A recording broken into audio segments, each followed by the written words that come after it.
दररोज व्लॉगची सुरुवात आहे ना आपल्या घरापासून होत असते, पण आज थोडीशी सुरुवात वेगळी केलेली आहे. कारण की आज मी 2 दिवसाचे व्हिडिओ एकत्र करून हा व्लॉग शेअर करत आहे. कारण की माझी 2-3 दिवसापासून तब्येत अजिबात ठीक नव्हती, म्हणजे सर्दीमुळे ना मला आवाजच निघत नव्हता. तर आषाढी एकादशीच्या आदल्या दिवशी ना माझ्या मुलाच्या शाळेमध्ये ना छान असं दिंडीचा कार्यक्रम होता. म्हणजे त्याला ना वारकरी बनवून पाठवायचं होतं, म्हणून त्याच्यासाठी ड्रेसची खरेदी करायला जायचं होतं. त्याची ड्रेसची खरेदी तर मी करून घेतली आणि त्यानंतर ना वाटेत मला मिस्टर DIY दिसलं आणि मिस्टर DIY मध्ये ना खूप छान मला हा टिफिन दिसला. पण हे जर मला आधी मिळालं असतं ना मी कदाचित हेच घेतलं असतं. पण ठीक आहे, आता यावेळेस तर माझं बजेट नाही, पण नेक्स्ट टाइम मी नक्कीच हा टिफिन घेईल प्रथमसाठी. मग ते 2-2 टिफिन आले तरीही चालतील. असं काही तुमचे मुलं पण करता का मला नक्कीच सांगा बरं का. आता मी माझ्या मुलासाठी ना हे असे वारकऱ्याचे कपडे आणले होते बरं का. हे असे, आता हे बऱ्याच जणांना माहित असेल हे असे, आणि माझ्या मुलाला हे घालायचे नाही का, तर म्हणे हे पूर्ण वाईट आहे, कलरफुल ड्रेस पाहिजे मला. आता मी त्याला समजून परेशान झाले की मी तुला चॉकलेट देईल, बिस्किट देईल, कोणतीही अट त्याला मान्य होत नाही. ते कपडे घालायचेच नाही त्याला. म्हणजे आय थिंक सो त्याला व्हाईट कलरचे कपडे आवडत नाही. हा आय थिंक सो. हा, कारण की तो उन्हाळ्यामध्ये मी त्याला बंड्या आणल्या होत्या, त्या पण व्हाईट कलरच्या होत्या बरं का. पण त्या पण त्यानं कधीच घातल्या नाही. शेवटी मला त्या देऊन टाकावं लागलं दुसऱ्यांना. आणि आय थिंक सो मी विसरले की त्याला हे व्हाईट कलरचे ड्रेस मला डोकं आणायला पाहिजे होते. पण वारकऱ्याचा ड्रेस असाच असतो कदाचित, त्यामुळं तर मी लई लाडी गुडी लावते. बघूयात आता. प्रथम घाल ना बेटा ड्रेस. चल ना मावशी भी चॉकलेट दे बघ. तू काय खाऊ मग काय मतलब सब लांगी मग बस लांगी तर ट्रक लांगी. हा टँकर भी लांगी. चल कपडा घाल. हा बस भी लांगी. चल बस वरती आम्ही मानलोय. घाला म्हणा कपडा, घाला म्हणा. थोड्या वेळासाठी मला वाटलं होतं की माझा संपूर्ण प्लॅन छान असा पाण्यात गेला आहे, पण थोडंफार कन्व्हिन्स करून माझं प्लॅन थोडं सक्सेसफुल झालंय आणि फायनली प्रथम हा ड्रेस घालण्यासाठी तयार झालाय. त्यामुळे ना मला थोडंसं बरं वाटत होतं, जेणेकरून माझा प्लॅन फ्लॉप होणार नाही याची तर मला हमी झाली. त्यानंतर त्याला मस्तपैकी इथे मी तयार केलं आणि त्याला तयार करताना ना इतकं छान वाटत होतं की नाही, असं वाटत होतं तो किती गोड दिसतोय किती नाही. म्हणजे दररोज तो असं पॅन्ट आणि शर्ट, टी शर्ट अशा ड्रेसिंगमध्ये असतो. त्यामुळे ना असं दररोज बघायला सुद्धा जेवढं छान वाटतं ना त्यापेक्षा 1000 पट चांगलं मला आज त्याला नवीन अशा काहीतरी वेगळ्या अटायरमध्ये बघून वाटत होतं. विचार तर केलता की त्याला छान असा फेटा वगैरे भेटला तर तोच घालूया, पण मला फेटा वगैरे रेडीमेड किंवा आणि मी खूप जास्त ट्युटोरियल सुद्धा बघितले की फेटा कसा बांधायचा लहान मुलांना, पण मला ते जमलं नाही. आणि त्यातलं त्यात ना त्याच्यावरती ट्राय करायचं म्हटलं तर मग ते अजून जास्त अवघड. आणि महत्त्वाचं म्हणजे मुलांनीही ठेवलं पाहिजे. आणि फेटा थोडासा असा अनकम्फर्टेबल असतो आय थिंक सो, कारण की कानं दाबली जातात आणि थोडंसं अनकम्फर्टेबल वाटू शकतं. म्हणून फेटाचा जो काही प्लॅन आहे तो मी कॅन्सल केला आणि सिंपल अशी टोपीच मी त्याला इथे वेअर केलेली होती.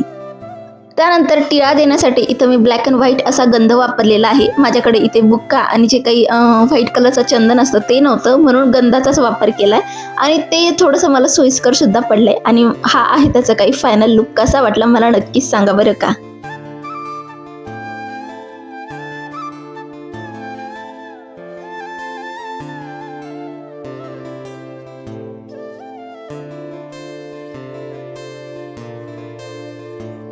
मुलांची प्रायव्हसीमुळे ना मी तुम्हाला अशी समोरून दिंडी काही दाखवली नाही, म्हणून मागूनच दाखवत आहे. तर अशी काही त्याची दिंडी होती.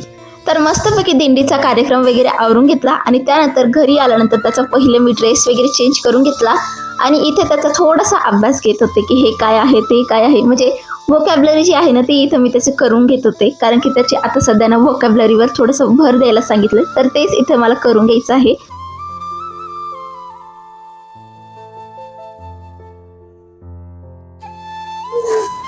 तर काल आहे ना मला माझ्या प्रथमसाठी ना थोडीफार खरेदी वगैरे करायची होती. स्पेशली आता आषाढी एकादशी त्याच्या शाळेमध्ये त्याच्या शाळेमध्ये ना ते वारकरी बनवून वगैरे पाठवायचं होतं. मग त्याच्यासाठी मला ड्रेस वगैरे घ्यायचं होतं, म्हणून मी आज बाहेर गेलते. आणि त्यात माझं लक इतकं खराब आहे, आज बुधवारी ना कापड बाजार बंद असतं हे मला माहित नव्हतं. तर मग ते बंद होतं, त्यामुळे मला खूप जास्त असं एक्सप्लोर करता आलं नाही. तुम्ही तुमच्यासोबत शेअर केलं असतं. पण जेवढ्या दुकानं उघड्या होत्या त्याच्यात मग मला तो ड्रेस मिळाला, पण थोडा कॉस्टली मिळाला. मला वाटलं होतं की खूप स्वस्तात मिळून जाईल, पण ठीक आहे काही असो.